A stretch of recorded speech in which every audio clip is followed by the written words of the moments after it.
The hex. He'd only talked to the girl because she was pretty, the kind of pretty that made him think he was funnier than he was.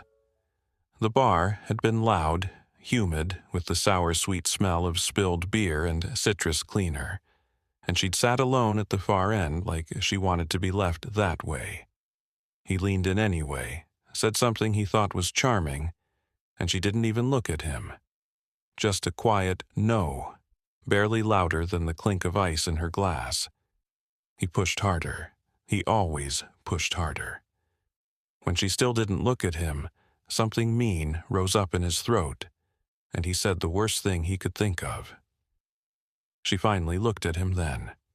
Her eyes were steady, too steady, and she traced a small shape on the bar with one finger. "Then I give it back to you," she said. Soft, calm, like she was returning something he'd dropped. He laughed, loud enough for the bartender to glance over, and walked away. In the morning, the apartment felt wrong. Not visibly, everything looked the same, but the air had a thickness to it, like humidity without heat. The fridge hummed louder than usual, a low, uneven vibration that made the floorboards tremble under his feet.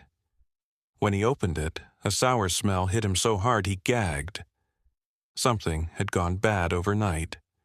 Milk swollen, vegetables collapsing into themselves, leftovers furred with mold that hadn't been there yesterday.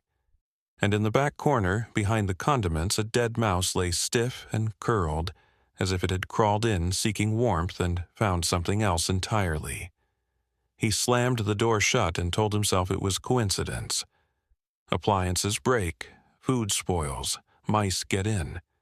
Normal things, ordinary things. But the ordinary things kept stacking. The toilet tank hissed, leaking a thin line of water that pooled cold around his feet. The microwave sparked when he tried to heat coffee, filling the kitchen with the sharp, metallic smell of burnt wiring. A cabinet hinge snapped clean off when he opened it, the screw threads stripped like they'd been twisted too many times.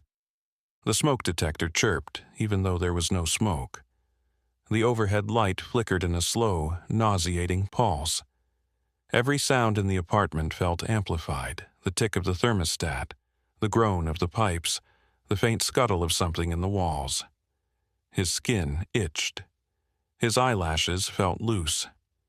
He rubbed at them until a few came away between his fingers, soft and weightless.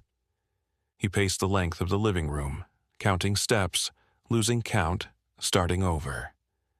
The air tasted like copper. The smell of the fridge seeped under the door, sour and sweet and rotten all at once. He kept thinking about her tracing that shape on the bar.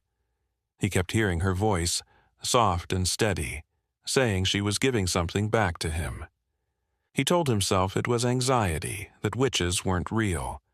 But the apartment felt smaller every hour, the corners darker, the air heavier. He did push-ups until his arms shook. He opened the windows. He closed them again. He checked the fridge twice more, even though he knew what was in there. The mouse hadn't moved.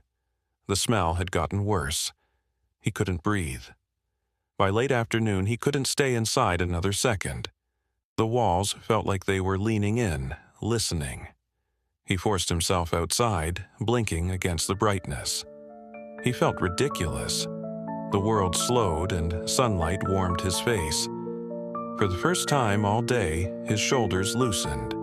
The breeze lifted his hair and cooled his neck. The sky looked impossibly blue, and he stared at it as he stepped off the curb, smiling at nothing, looking at the sky instead of the street. He never saw the car.